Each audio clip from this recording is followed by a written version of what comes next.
ಹಿಂದೂ ಸಂಗಮ ಯಾತ್ರೆಯಲ್ಲಿ ಕಾರ್ಯಕರ್ತನ ಮೇಲೆ ಹಲ್ಲೆ. ಹಿಂದೂ ಕಾರ್ಯಕರ್ತನ ಮೇಲೆ ಮುಸ್ಲಿಂ ಯುವಕರಿಂದ ಹಲ್ಲೆ ಮಾಡಲಾಗಿದೆ. ಕೊಡಗು ಜಿಲ್ಲೆ ಮಡಿಕೇರಿಯ ನಾಪೋಕ್ಲು ಗ್ರಾಮದಲ್ಲಿ ಈ ಘಟನೆ ನಡೆದಿರೋದು. ಹಿಂದೂ ಸಂಗಮ ಯಾತ್ರೆಗೆ ಸಿದ್ಧತೆ ವೇಳೆ ಕಾರ್ಯಕರ್ತನ ಮೇಲೆ ಹಲ್ಲೆ ಮಾಡಲಾಗಿದೆ. ಅಪ್ಪಚ್ಚಿರ ಗೌತಮ್ ಎಂಬಾತನ ಮೇಲೆ ಹಲ್ಲೆ ಮಾಡಿರೋದು. ಆಸ್ಪತ್ರೆಗೆ ದಾಖಲಿಸೋಕೆ ಸುಹೇಲ್ ಹಾಗೂ ಸಿದ್ದಿಕ್ ಎಂಬುವರ ವಿರುದ್ಧ ಹಲ್ಲೆಯ ಆರೋಪ ಕೇಳಿಬಂದಿದೆ. ರಾಶಿದ್ ಮತ್ತು ಸಿದ್ದಿಕ್, ಸುಹೇಲ್, ನಾಫಿ ವಿರುದ್ಧ ಪ್ರಕರಣ ದಾಖಲಾಗಿದ್ದು ನಾಪೋಕ್ಲು ಪೊಲೀಸ್ ಠಾಣೆಯಲ್ಲಿ ತನಿಖೆ ನಡೀತಾ ಇದೆ. ಪ್ರಕರಣ ಸಂಬಂಧ ಒಬ್ಬನ ಬಂಧಿಸಲಾಗಿದೆ. ಮೂವರಿಗಾಗಿ ಶೋಧ ಕಾರ್ಯ ಮಾಡಲಾಗ್ತಾ ಇದೆ. ಹಲ್ಲೆಯನ್ನು ಖಂಡಿಸಿ ಹಿಂದೂ ಕಾರ್ಯಕರ್ತರು ಆಕ್ರೋಶವನ್ನು ವ್ಯಕ್ತಪಡಿಸಿರುವುದು. ನಾಪೋಕ್ಲು ಗ್ರಾಮದಲ್ಲಿ ಹೆಚ್ಚುವರಿ ಪೊಲೀಸರನ್ನ ನಿಯೋಜನೆ ಮಾಡಲಾಗಿದೆ.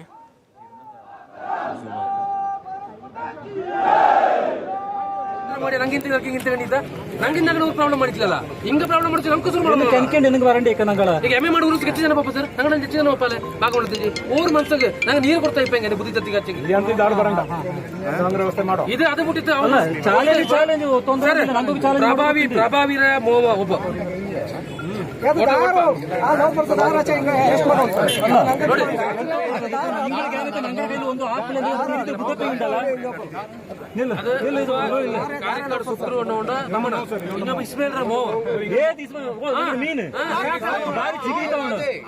ನಮಗಿರುವಂತ ಫ್ಲಾಗ್ಗಳು ಮತ್ತೆ ಸ್ಪೀಕರ್ಗಳನ್ನ ತಂದು ನಾಪೋಕ್ಲಲ್ಲಿ ನಮ್ಮ ಈ ಪೊನ್ನಾಡು ಸೂಪರ್ ಮಾರ್ಕೆಟ್ ಮುಂದ್ಗಡೆ ನಿಂತ್ಬಿಟ್ಟು ಒಂದು ಶಾಪಿಂಗ್ ಹೋಗಿತ್ತು.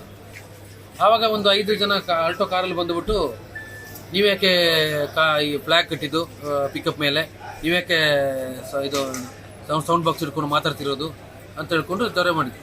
ಮತ್ತು ನಾವು ಅವ್ರ ಜೊತೆ ಮಾತು ಬೆಳೆಸಿ ಏನೋ ಆಯಿತು. ನಮ್ಮ ಹುಡುಗರೆಲ್ಲ ಬಂದರು, ಸ್ವಲ್ಪ ಅವ್ರ ಬಾಡಿಗೆ ಹೋದರು.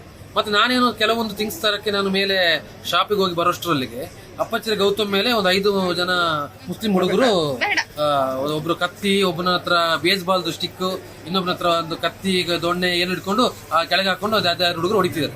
ಹೊಡೆಯುವಾಗ ಒಬ್ಬಂದು ನಮ್ಮ ಅಪ್ಪಚ್ಚಿರ ಗೌತಮ್ ಇಲ್ಲಿಂದ ಇಲ್ಲಿ ತನಕ ಓಪನ್ ಆಗಿದೆ. ಅದಕ್ಕೆ ನಾವು ಇವಾಗ ಏನು ಮಾಡಿದ್ವಿ ಅಂತ ಹೇಳಿದ್ರೆ ಅವ್ರು ಎಸ್ಕೇಪ್ ಆಗಿದ್ದಾರೆ ಇಬ್ಬರು ಹುಡುಗರು. ಮತ್ತೆ ನಾವು ನಮ್ಮ ಅಪ್ಪಚ್ಚಿರ ಗೌತಮನ ಹಾಸ್ಪಿಟಲ್ಗೆ ಸೇರಿಸಿದ್ದೀವಿ. ಮತ್ತೆ ರಸ್ತೆ ತಡೆ ಮಾಡಿದ್ದೀವಿ ನಮ್ಮ SP ಬರಬೇಕು ಅಂತೇಳಿ. ಈಗ SP ಅವರು ಬಂದಿಲ್ಲ, ಅವ್ರ ಬದಲು ಅನೂಪ್ ಮಾದಪ್ಪ ಬಂದಿದ್ದಾರೆ. ಈಗ ಸಂಬಂಧಪಟ್ಟ ಇಲಾಖೆಯವ್ರ ಜೊತೆ ಮಾತಾಡ್ಬಿಟ್ಟು ಮುಂದಿನ ಏನು ಅವರು ಕ್ರಮ ತಗೊಳ್ಕೊಂತಾರೆ ಅವ್ರು ಹೇಳಿದ್ದಾರೆ, ನಮಗೆ ಭರವಸೆ ಕೊಟ್ಟಿದ್ದಾರೆ. ಅದ್ರ ಮೇಲೆ ನಾವು ಇವಾಗ ಈ ರಸ್ತೆ ತಡೆಯನ್ನ ಮುಂದುವರಿಸಿದ್ದೀವಿ. ಈಗ DSP ಬರ್ತಾರಂತೆ, ಅವ್ರು ಬಂದ ಮೇಲೆ ಮುಂದಿನ ಕ್ರಮ ತಗೊಳ್ತಾರೆ. ಕಾರ್ಯಕ್ರಮಕ್ಕೆ ಇರುವಂತ ಫ್ಲಾಗ್ಗಳು ಮತ್ತೆ ಸ್ಪೀಕರ್ಗಳನ್ನ ತಂದು ನಾಪೋಕ್ಲಲ್ಲಿ ನಮ್ಮ ಈ ಪೊನ್ನಾಡು ಸೂಪರ್ ಮಾರ್ಕೆಟ್ ಮುಂದ್ಗಡೆ ನಿಂತ್ಬಿಟ್ಟು ಒಂದು